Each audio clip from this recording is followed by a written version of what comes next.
اگر آپ کو زندگی میں کام کے دوران فوکس کا ایشو ہے تو یہ ویڈیو آپ کے لیے ہے۔ اس ویڈیو کو دیکھنے کے بعد آپ کی پروڈکٹیوٹی کئی گنا بڑھ جائے گی اور آپ کم وقت میں زیادہ کام کر سکیں گے۔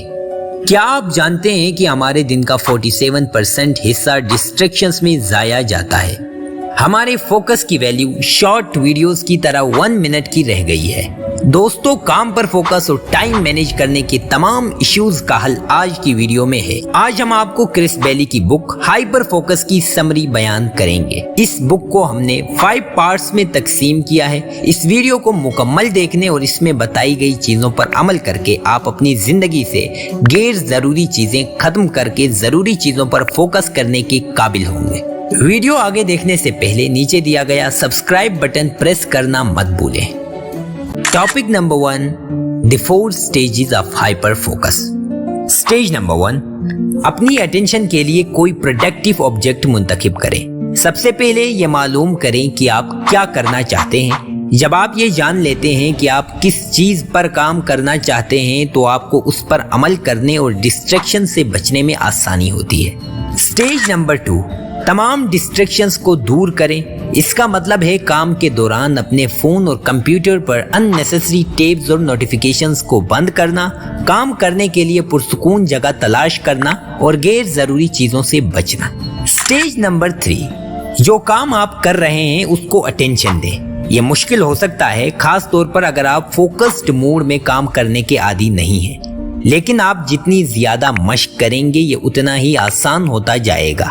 آپ اپنی توجہ جو کام کر رہے ہوں اس پر مرکوز کرنے کی کوشش کرتے رہیں۔ سٹیج نمبر 4، جب بھی آپ کا دماغ وانڈر کرے تو آپ اسے ری ڈائریکٹ کریں۔ یہ شاید سب سے اہم سٹیج ہے۔ ہم سب کا دماغ وقتاً فوقتاً بھٹکتا رہتا ہے، لیکن یہ جاننا ضروری ہے کہ کیسے آپ بھٹکے ہوئے دماغ کا فوکس واپس اپنے کام کی طرف لا سکتے ہیں، اور یہ سب ہم اگلے پوائنٹس میں تفصیل سے ڈسکس کریں گے۔ Topic number 2، the rule of 3۔ Rule of 3 کا مطلب ہے کہ آپ دن کے شروع میں 3 ایسی چیزیں چوز کریں جو آپ دن کے ختم ہونے سے پہلے مکمل کرنا چاہتے ہیں۔ اس لسٹ کے اندر آپ کے سب سے اہم ترین ٹاسک آنے چاہیے۔ اگر آپ کے اندر ٹو ڈو لسٹ بنانے کی عادت ہے تو آپ ایک اور عادت بنائیں۔ آپ اس ٹو ڈو لسٹ میں کیے گئے کاموں کے نتائج بھی ساتھ لکھنا شروع کریں۔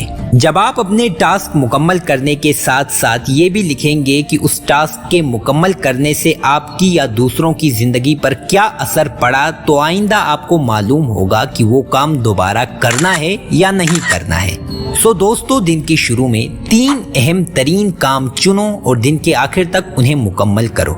اگر یہ پوائنٹ آپ کو پسند آیا تو کمنٹ باکس میں یس کمنٹ کریں۔ Topic number 3، switching off autopilot mode. Autopilot mode میں ہمارے وہ ایکشنز آتے ہیں جو ہم سوچے سمجھے بغیر کرتے ہیں۔ ہمارے 40% ایکشنز ہماری ہیبٹس پر منحصر ہوتے ہیں۔ مثلاً صبح جاگتے ہی شاور لینا، برش کرنا اور رات سونے سے پہلے موبائل استعمال کرنے تک سب ایکشنز۔ یہی ہیبٹس ہمارا روزانہ کا معمول بنتی ہیں اور ہم روبوٹس کی طرح آٹو پائلٹ موڈ میں جیتے ہیں۔ رائٹر کہتے ہیں کہ آٹو پائلٹ موڈ میں نہ جیو، کیونکہ ہمارے اکثر غلط ڈیسیجنز کے پیچھے ہمارا آٹو پائلٹ موڈ ہوتا ہے، جس میں ہم بغیر سوچے سمجھے کوئی بھی ایکشن کرتے ہیں۔ آٹو پائلٹ موڈ کو آف کرنے کے لیے پہلے آپ اپنے بیہیویئر اور ایکشنز پر غور کریں کہ آپ وہ ایکشنز کیوں کرتے ہیں، کون سی چیزیں آپ کو ان ایکشنز کے لیے ٹریگر کرتی ہیں۔ اس کے بعد ان ٹریگرز سے بچیں اور اپنے آٹو پائلٹ ایکشنز کو انٹینشنل ایکشنز میں تبدیل کریں، اور کوئی بھی کام کرنے سے پہلے سوچ سمجھ کر پوری توجہ سے اس کے فائدے اور نقصانات پر غور کریں۔ اس سے آپ کو غیر ضروری چیزوں سے بچنے میں بہت مدد ملے گی۔ Topic number 4، enter into hyper focus mode. Hyper focus mode وہ ہوتا ہے جب آپ پوری اٹینشن کے ساتھ ایک کام پر کنسنٹریٹ کرتے ہیں۔ ہائپر فوکس موڈ آپ کی پرفارمنس اور سیٹسفیکشن کو بڑھاتا ہے۔ کرس بیلی کی کتاب ہائپر فوکس کے مطابق ہائپر فوکس موڈ میں داخل ہونے کے 2 سٹیپس ہیں: میننگ فل اور چیلنجنگ ٹاسک کو چوز کرنا اور ڈسٹریکشنز کو ایلیمینیٹ یا اگنور کرنا۔ پہلا سٹیپ میننگ فل اور چیلنجنگ ٹاسک کا انتخاب کرنا ہے۔ آپ ایسے کام چوز کریں جو آپ کے انٹرسٹ، گولز اور ویلیوز کے مطابق ہوں اور آپ ان کے لیے